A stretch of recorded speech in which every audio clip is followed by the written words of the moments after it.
Muito bem. Dando continuidade, então, no que se refere ao efeito devolutivo, tá? Passamos agora ao efeito devolutivo, ele se divide em duas subdivisões. Efeito devolutivo quanto, tá, à extensão e efeito devolutivo quanto à profundidade.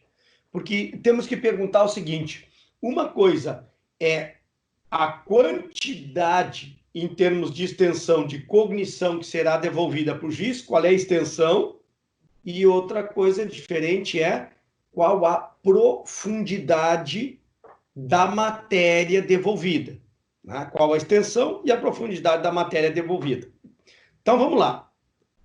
No 1013, vamos pegar o recurso por excelência, que é a apelação, e ali está muito bem identificado. O 1013, o caput do 1013 vai dizer o quê? A apelação devolverá ao tribunal o conhecimento da matéria impugnada. Vai devolver. No que se refere à extensão, vamos falar agora extensão. Tudo que nós falarmos vai ser sobre a extensão. Quando estudamos a extensão é estudada a partir da expressão tantum devolutum quantum appellatum. Né? Será devolvido tudo aquilo que foi apelado. Então, vejam bem, na extensão, o que sobe? O que sobe? Na extensão, sobe, como nós vimos, pelo efeito translativo, né? Sobe o juízo de admissibilidade, que é feito no tribunal, estamos falando da apelação, sobe os pressupostos processuais, todos os pressupostos processuais, e hoje incluído neles, como nós já vimos, a legitimidade e o interesse de agir, já que condições da ação não é mais correto falar, né? E, obviamente, o mérito. O mérito. Este efeito ampliativo do tanto devoluto quanto apelato, né? Este efeito translativo engloba aquelas matérias de ofício que vão subir, vai englobar aquelas matérias de ofício que vão subir, né? E aqui é uma diferença e é uma discussão muito grande, porque a pessoa pode dizer, muito bem, Darcy, então sobe, tu apela, vai subir para o tribunal. Tanto um devolutum quanto apelato, efeito ampliativo, translativo, leva todas as matérias de ordem pública também, mesmo que sobre elas partes não tenham identificado. Tá? Alguém pode me perguntar, então eu pergunto para vocês, vale isto no recurso especial e extraordinário? Por exemplo, julgamento de uma apelação, proferido o acórdão, incidindo as hipóteses do inciso 3º, nas letras A, B e C do inciso 3º do 105, me faculta a interposição do recurso especial. Pergunto, eu entrando com o recurso especial, também aplicar-se-á a ele ou ao extraordinário o efeito ampliativo ou translativo? Também pode o ministro do STJ ou do STF identificar uma questão de ordem pública? Aqui a doutrina tem discutido isto já há um certo tempo. O próprio STJ tem decisões, tem predominado o entendimento, tá? segundo o qual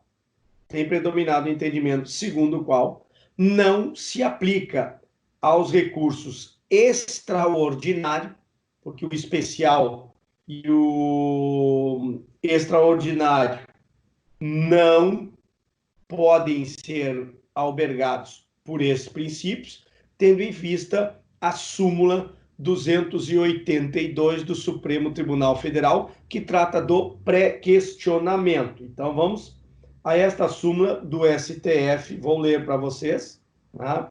Esta súmula do STF, a 282, que diz o seguinte: é inadmissível o recurso extraordinário quando não ventilada na decisão recorrida a questão federal suscitada.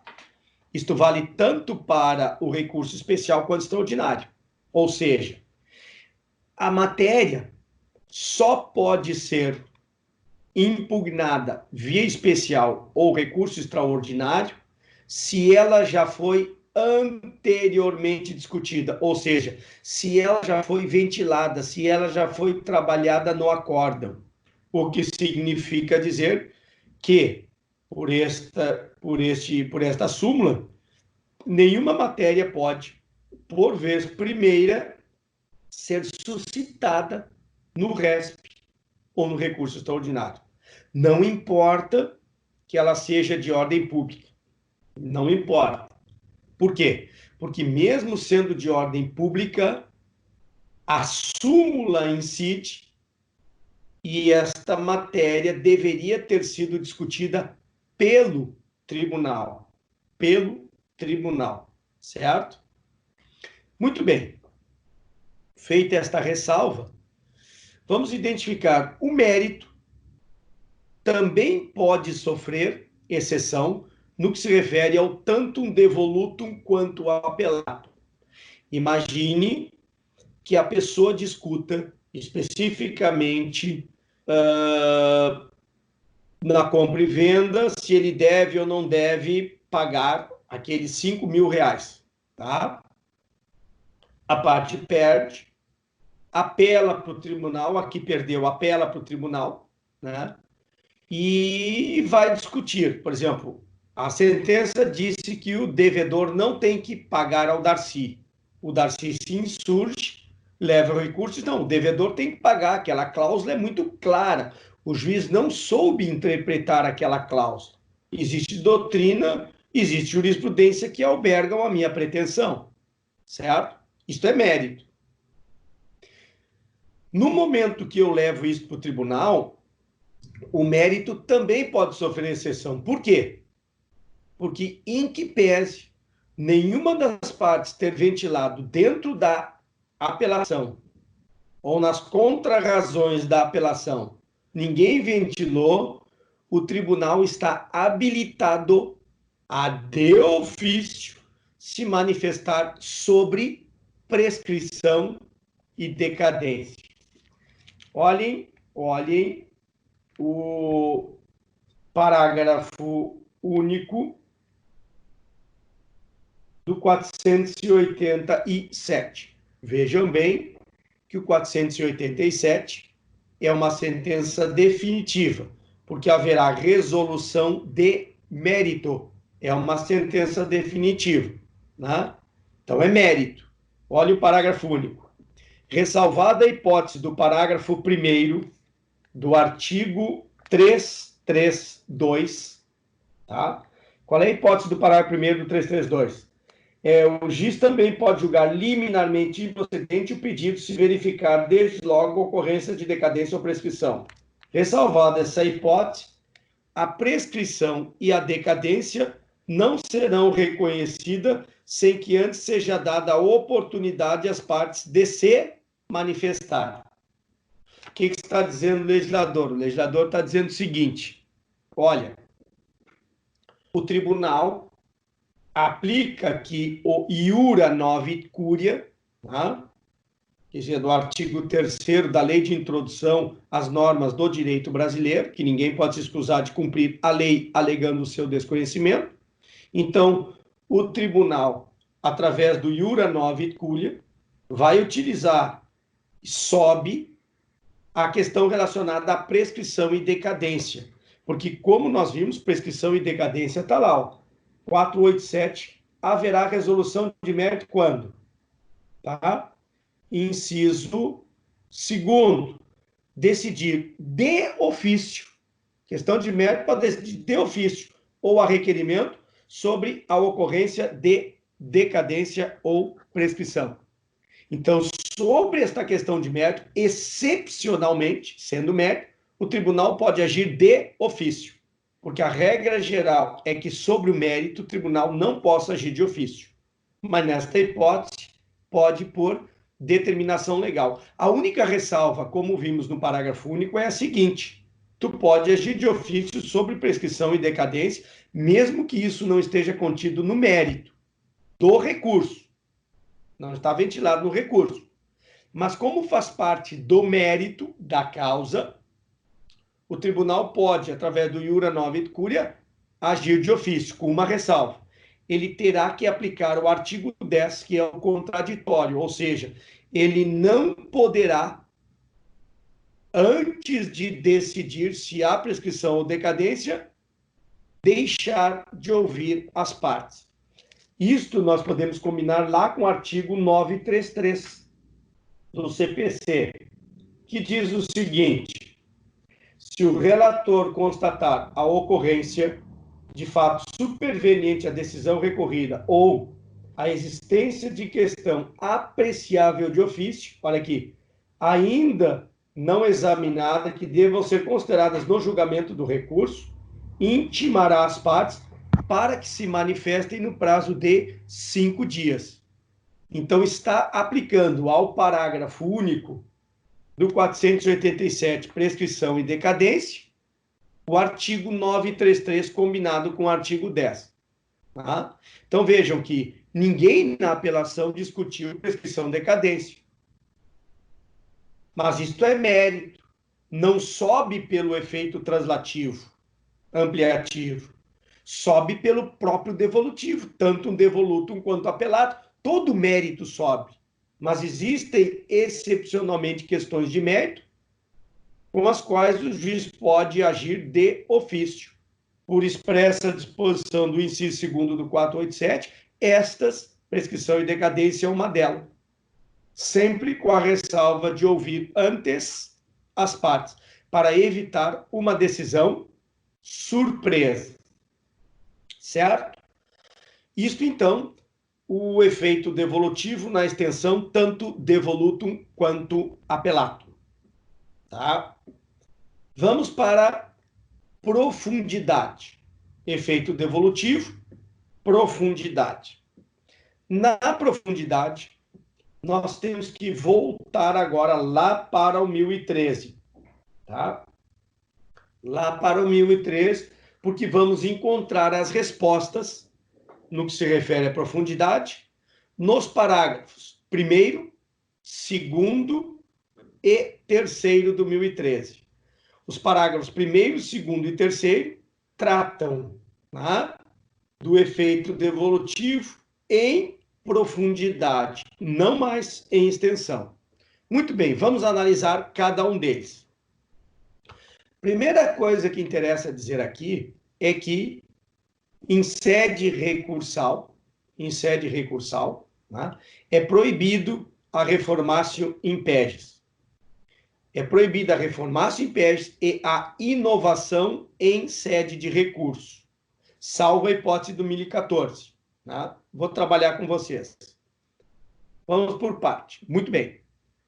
Não se pode, um princípio fundamental de recurso é reformatio in pegis. O que significa dizer isso? Numa tradução literal, seria reformar para pior. Como o recurso é um remédio voluntário, tá? Voluntário, desde sempre se entendeu que, se é voluntário, o tribunal não pode utilizar o meu recurso para me prejudicar, porque eu escolho quando vou ou não recorrer e sobre o que vou ou não recorrer. Então, se entende que, sendo ele um remédio voluntário, não poderia haver uma reforma para pior.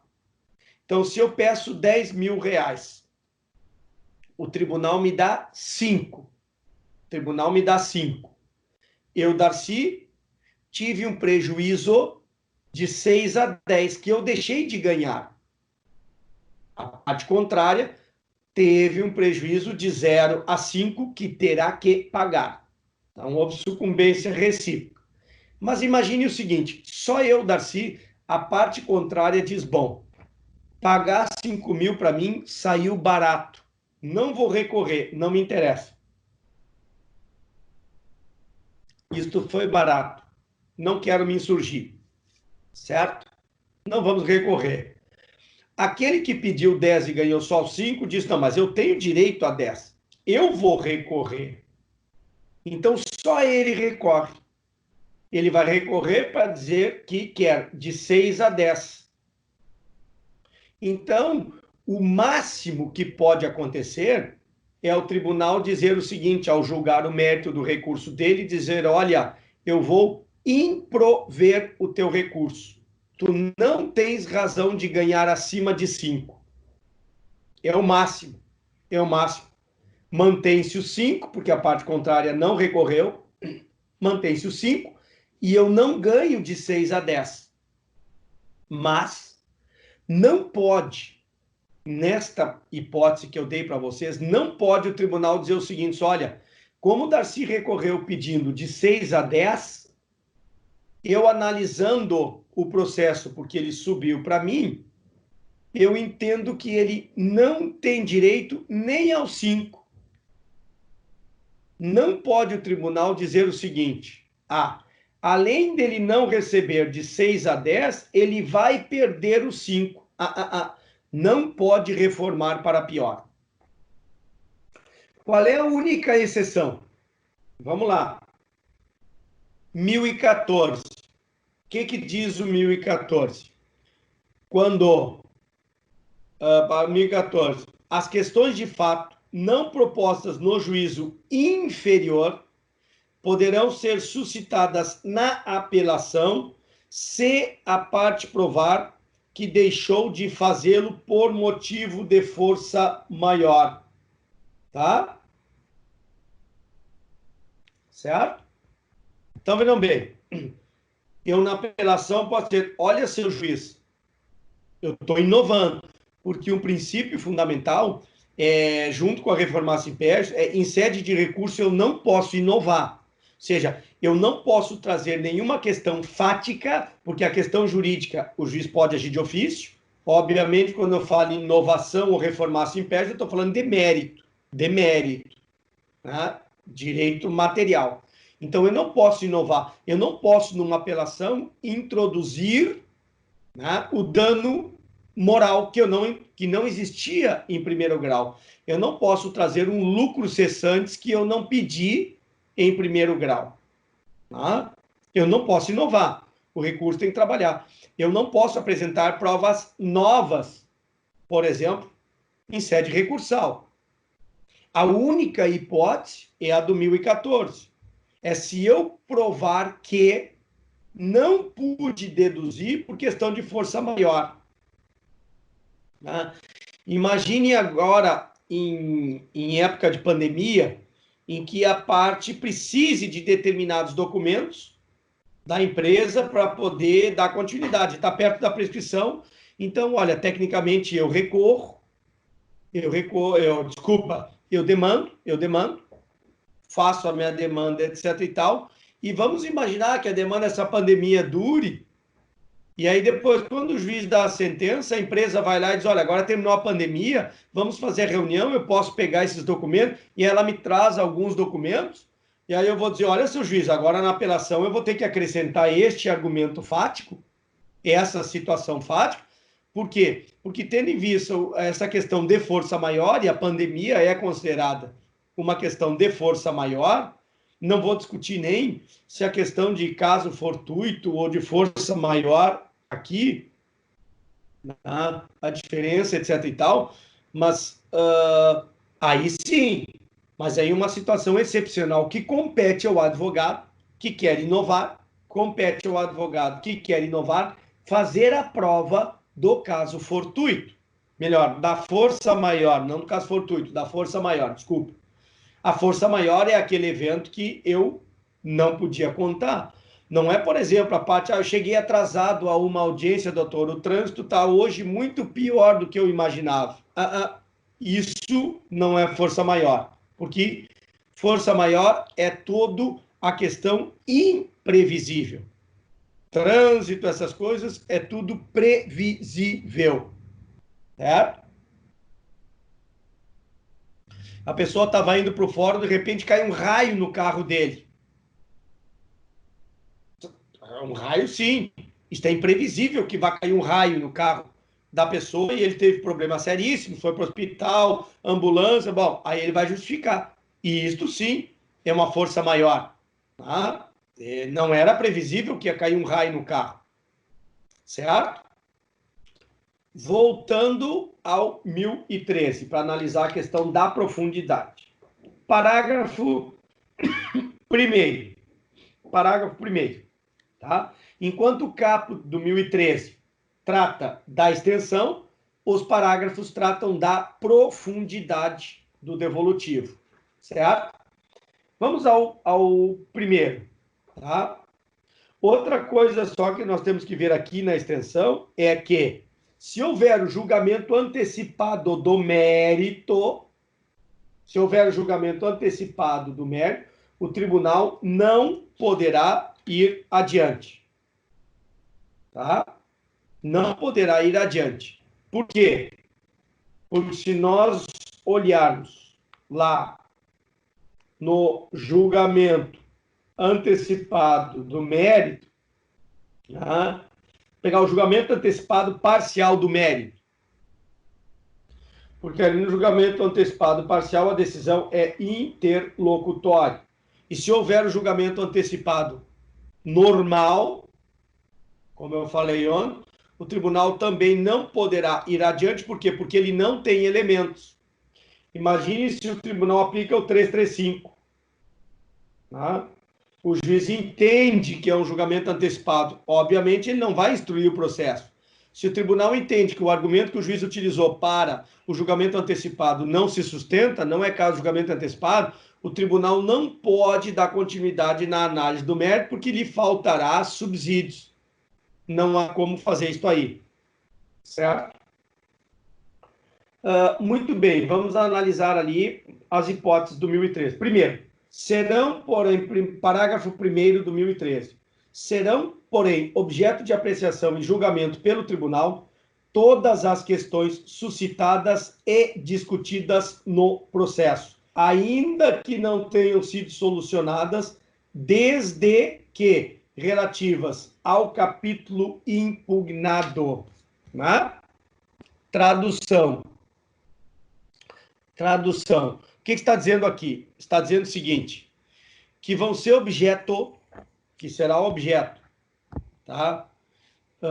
Da apelação, na profundidade, todas as questões apreciadas, tá? Que foram, diz lá, todas as questões suscitadas, e os verbos aqui são importantes, né? Todas as questões suscitadas. E vejam que tem uma conjunção aditiva. E discutidas. Por quê? Porque não adianta, em primeiro grau, o juiz ter suscitado a questão. Não adianta a questão ter sido levantada no processo e não ter sido discutida. Para que essa questão de mérito suba, então não adianta, por exemplo, em primeiro grau, a parte pedir uma indenização. Não identificou especificamente no pedido. Tá? E aí, lá no meio, ela pediu dano material e moral, e neste meio tempo, ela chega e diz o seguinte, olha, lá no meio, numa conversa, ela diz, doutor, mas eu vi que também o acidente me gerou um dano estético horrível, então seria conveniente que a parte, além de pagar o dano moral, também pagasse um dano estético. Se essa questão foi suscitada do dano estético e não foi discutida, tá? Ela não será analisada pelo recurso de apelação, porque vai subir na profundidade aquelas questões que foram suscitadas e conjunção aditiva, discutidas no processo, ainda que não tenham sido solucionadas. Então, pode ter sido que o legislador diz aqui, ó, a questão tem que ter sido discutida, a questão tem que ter sido uma questão lógica, a questão tem que ter sido suscitada, levantada, a questão tem que ter sido discutida, né? Mesmo que sobre ela não tenha o juiz proferido uma decisão definitiva. Isso é muito importante, certo? Então, isto é no que se refere à profundidade, parágrafo 1º. No parágrafo 2º, o que sobe? Olhem só. Se eu perguntasse para vocês o seguinte, eu peço uma rescisão contratual e com base nesta rescisão contratual, eu quero rescindir o contrato por violação da cláusula 5ª e 6ª. Violação da cláusula 5ª e 6ª. Tá?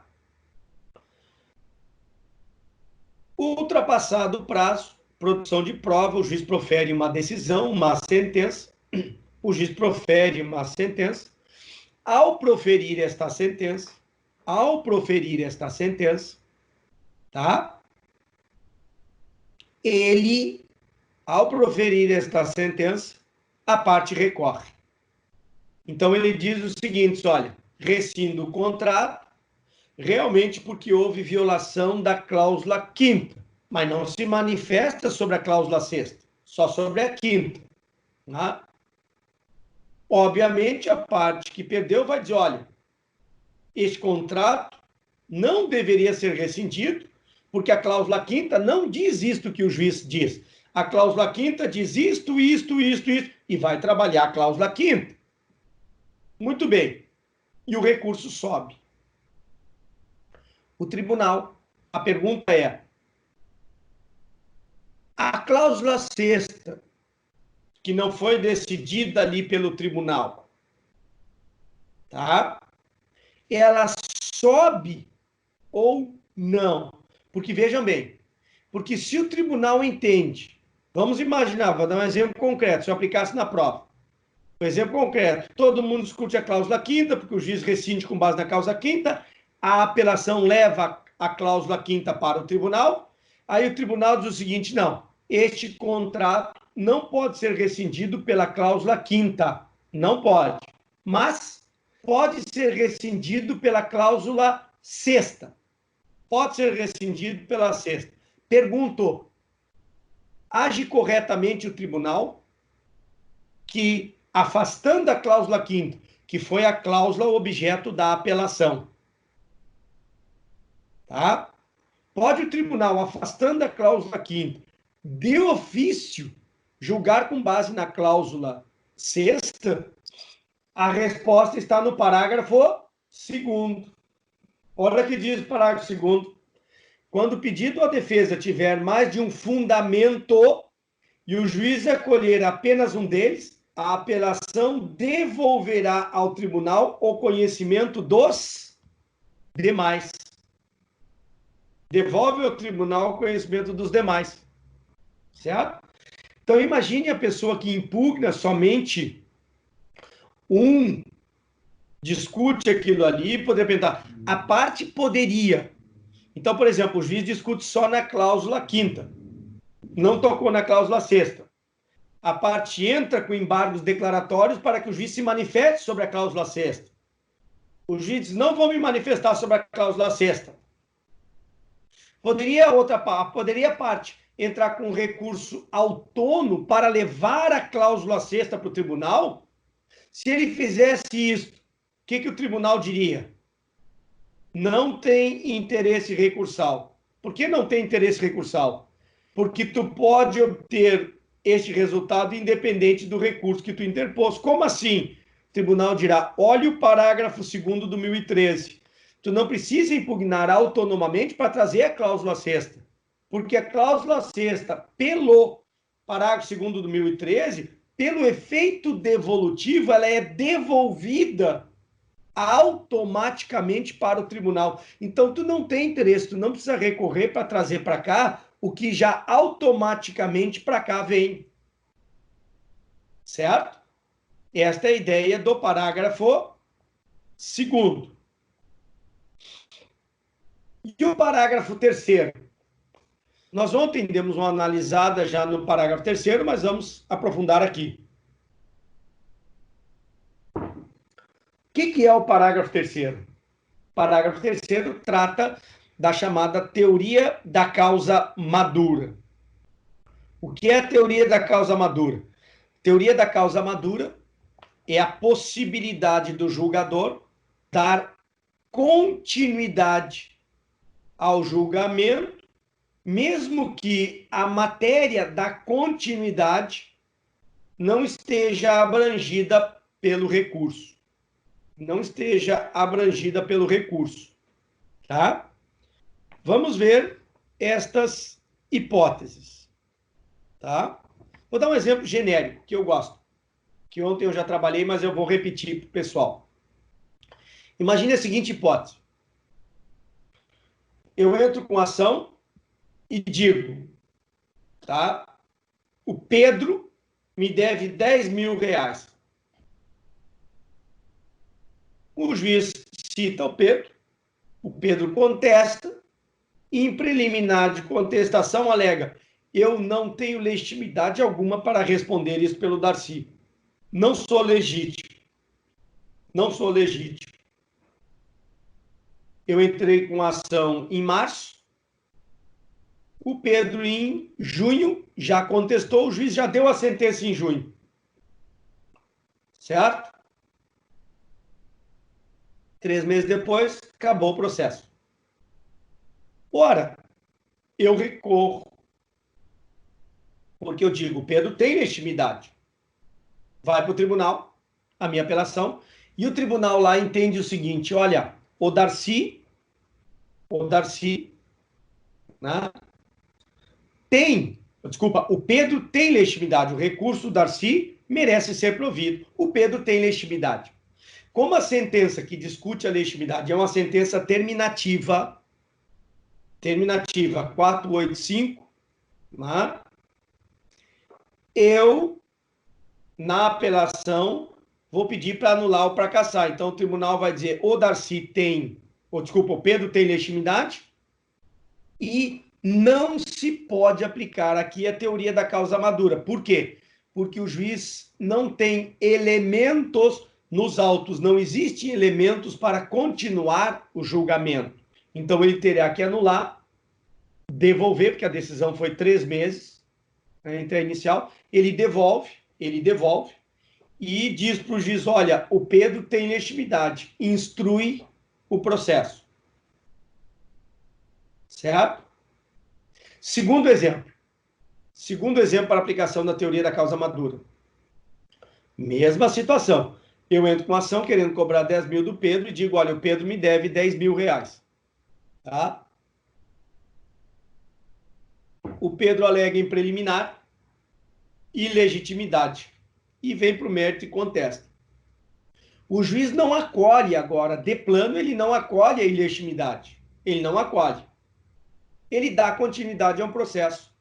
E o processo vai andando, se produz prova, documento, testemunha, perícia, e depois de 4 anos de instrução, o juiz sentencia.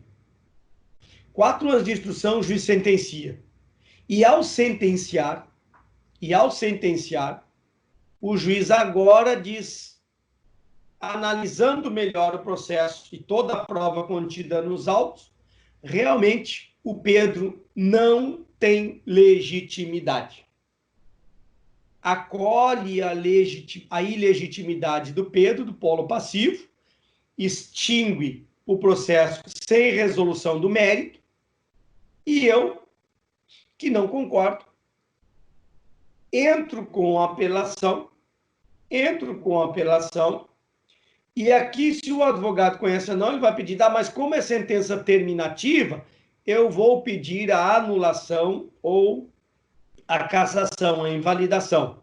Mas eu, sabendo, posso dizer, olha, eu posso pedir para o juiz, eu quero a reforma, por quê? Porque mesmo que a sentença não tenha sido de mérito, eu quero que o tribunal aplique a teoria da causa madura lá do parágrafo 3º do 1013. Por quê? Porque daí, se o tribunal vai para o tribunal, mesma situação anterior, E agora o tribunal entende o seguinte: o Pedro tem legitimidade. Se ele disser que não tem, acaba aí. Ele entende agora que o Pedro tem legitimidade. Mesma situação anterior. Ele tem. Só que agora ele não vai mandar voltar. Por que ele não vai mandar voltar? Porque ele vai aplicar o parágrafo 3º do 1013. Porque agora a causa está madura, ou seja, o tribunal tem todos os elementos para poder julgar o mérito. Porque o raciocínio é o seguinte: não tem sentido eu devolver o processo para o juiz e dizer o seguinte: seu juiz, o Pedro tem legitimidade. Profere a sentença, porque o juiz não, já instruiu, profere a sentença, o juiz profere a sentença, eu apelo para o tribunal, e o tribunal vai ter o mesmo conteúdo, né, que ele teria se não tivesse devolvido. Então, não tem sentido mandar devolver para voltar para o tribunal sem que haja nenhum tipo de alteração. Então, não precisa mandar voltar. Se é só para ouvir a opinião do juiz, a sentença vai ser uma opinião, porque o que vale é todo o argumento probatório que está no tribunal. E isto já existe elementos suficientes para que o tribunal possa, afastando a legitimidade, analisar toda a prova para dizer quem tem razão. O Pedro deve ou não deve 10 mil para o Darcy. Porque agora ele tem todos os elementos para julgar. Por isso que se diz, agora a causa está madura para que o juiz possa continuar a análise do julgamento. Claro que muitos vão dizer, como se dizia isso antigamente, que era lá no 485, as pessoas diziam o seguinte: não, mas para aí, haverá supressão de um grau de jurisdição, porque o juiz só analisou uma parte. Tá? A doutrina diz o seguinte: a legitimidade, voltamos para toda aquela discussão. Legitimidade e interesse, segundo a doutrina gaúcha, encabeçada por Ovídio, trabalhou, isto é mérito, em que pese o código continuar entendendo que legitimidade e interesse não fazem parte do mérito, como queria o Liebman. Né? Mas, segundo o ponto de vista, eu particularmente acho que é mérito, né? Por uma questão muito simples. Se tu vai discutir uma rescisão contratual, alguém duvida que o contrato em si, o contrato, seja mérito? O mérito da rescisão não está no contrato? Sim, o contrato é mérito. E para saber se as partes que estão discutindo a rescisão são legítimas ou não, o que o juiz terá que analisar?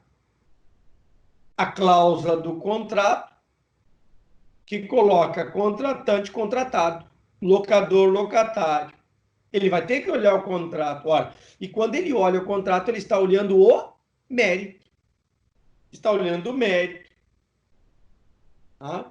Então, eu brinco nesta hipótese, quando ele vai discutir a legitimidade, ele está analisando o mérito, ele está analisando eventualmente a prova. Então, isso é mérito. Eu costumo brincar em termos de separação de sílaba. Isto seria a análise do mé. Do mé. A legitimidade é a análise do mé. Não é do mérito, é só do mé. Ou seja, a legitimidade e o interesse entram no mérito, mas não finalizam. Então, como o juiz entrou no mé, leva para o tribunal e o tribunal pode analisar a continuação da sílaba rito. Então, dá a continuidade, porque entraria no recurso só o mé. E o tribunal poderia continuar a análise do ri e do to, usando essa metáfora de separação de sílabas. Por isso, não haveria nenhum prejuízo nesta hipótese. Então, a tese que entendia que havia uma supressão de grau de jurisdição já foi sepultada. Foi sepultada. Tá? Não só no código anterior ela havia sido sepultada, como o código de 2000, agora no parágrafo 3º, sepultou. E sepultou bem porque criou várias hipóteses. Vamos analisar cada uma. Qual é a primeira hipótese? Quando reformar a sentença fundada no 485, que é o que nós estávamos vendo. Então, vejam que se é no 485, prestem atenção, se for no 485, não poderia se utilizar a palavra reforma, porque reforma é mérito, 487, 485 não é mérito. Mas como ele vai aplicar a teoria da causa madura, no exemplo que eu anteriormente dei, então ele pode chamar de reforma, porque ele vai continuar, ou seja, não vai devolver, ou seja, o acórdão não vai anular a decisão para que seja devolvido. O acórdão vai substituir a decisão, por isso a reforma. Por isso, corretamente, a redação. Reformar sentença fundada no 485, porque vai aplicar a teoria da causa madura, certo? Inciso segundo, qual é a outra hipótese? Quando decretar a nulidade da sentença por não ser ela congruente com os limites do pedido ou da causa de pedir. As questões ultra ou extra petita, certo? Ultra ou extra. O que acontece? Tá?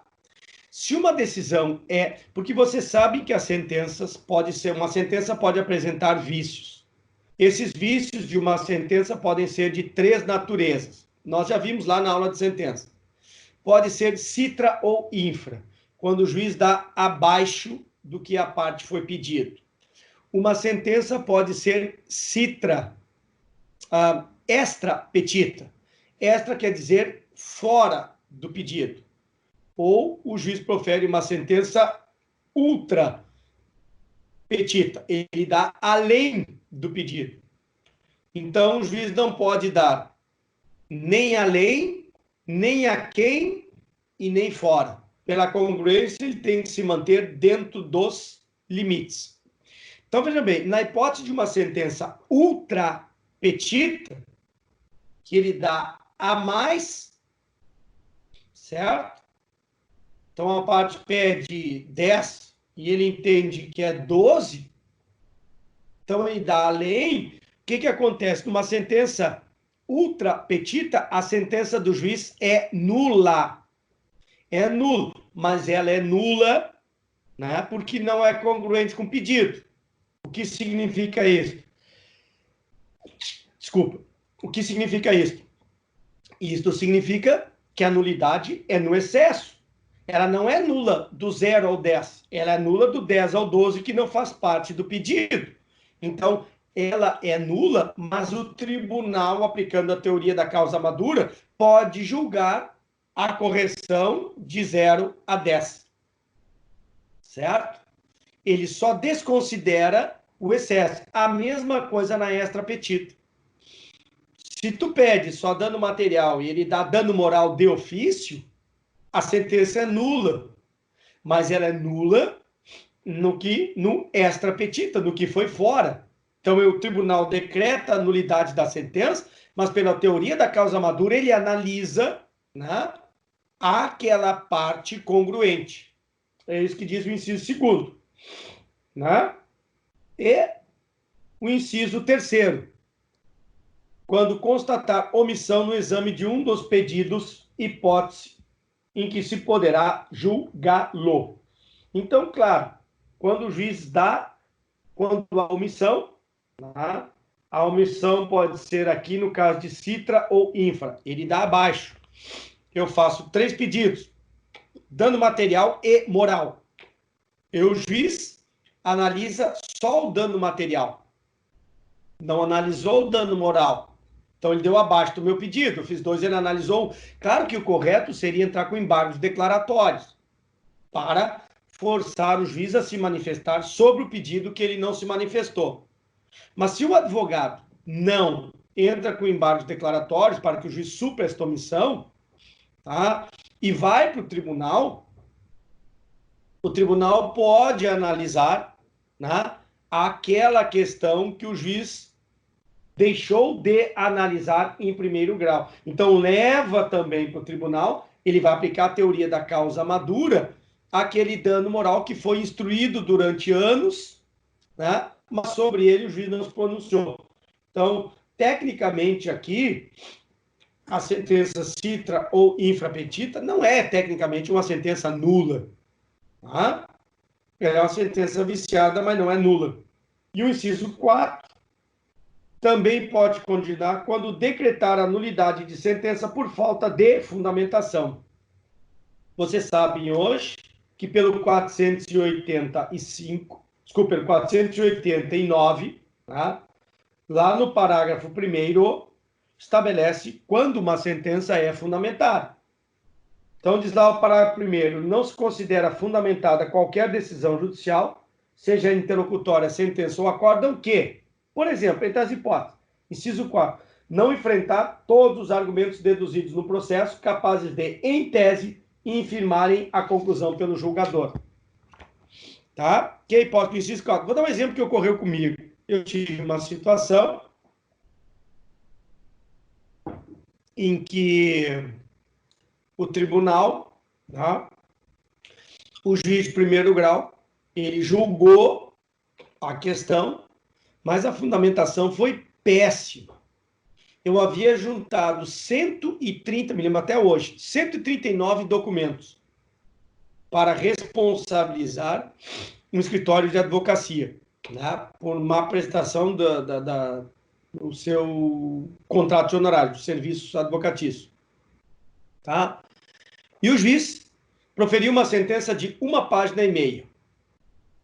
Primeira meia página, ele fez o relatório. Segunda página, ele diz que fato constitutivo compete o ônus da prova ao autor. Citou o artigo dizendo que o ônus que o autor tem o ônus do fato constitutivo. O outro parágrafo, ele disse, olha, como o autor não provou o fato constitutivo, perdeu, não analisou nada dos elementos que haviam nos autos. E a ação já estava tramitando há 3 anos. 3 anos, havia documento, havia oitiva de testemunhas, depoimento pessoal, e aí eu apelei para o tribunal, alegando nulidade da sentença por ausência de fundamentação, já que violava o artigo, o inciso 4º do parágrafo 1º do 489. O tribunal, nesta hipótese, poderia tomar duas soluções distintas. Primeiro, diria o seguinte, olha, a sentença do juiz realmente está muito mal fundamentada. E, portanto, por ausência de fundamentação que começa lá no 93, inciso 9, esta sentença é nula. Absolutamente nula.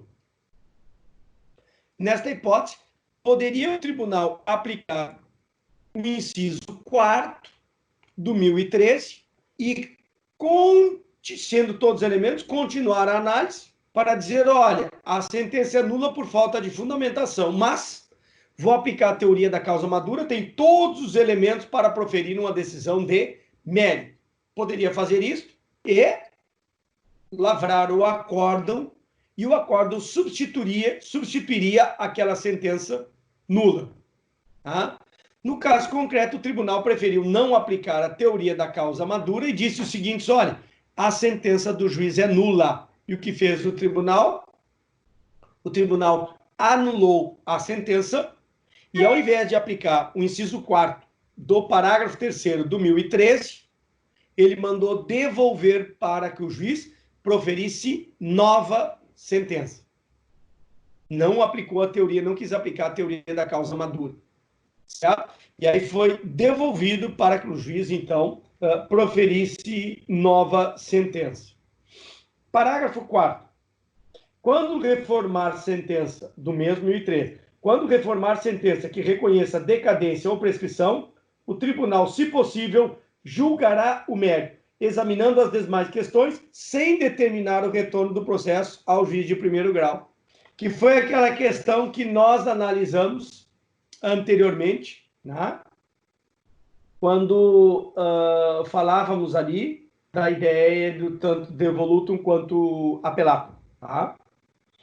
E o parágrafo 5º, o capítulo da sentença que confirma, concede ou revoga a tutela provisória é impugnável por apelação. Aí se refere ao tipo de recurso, tá, identificado para atacar um capítulo da sentença que que vai conceder, revogar ou confirmar uma tutela provisória, tá?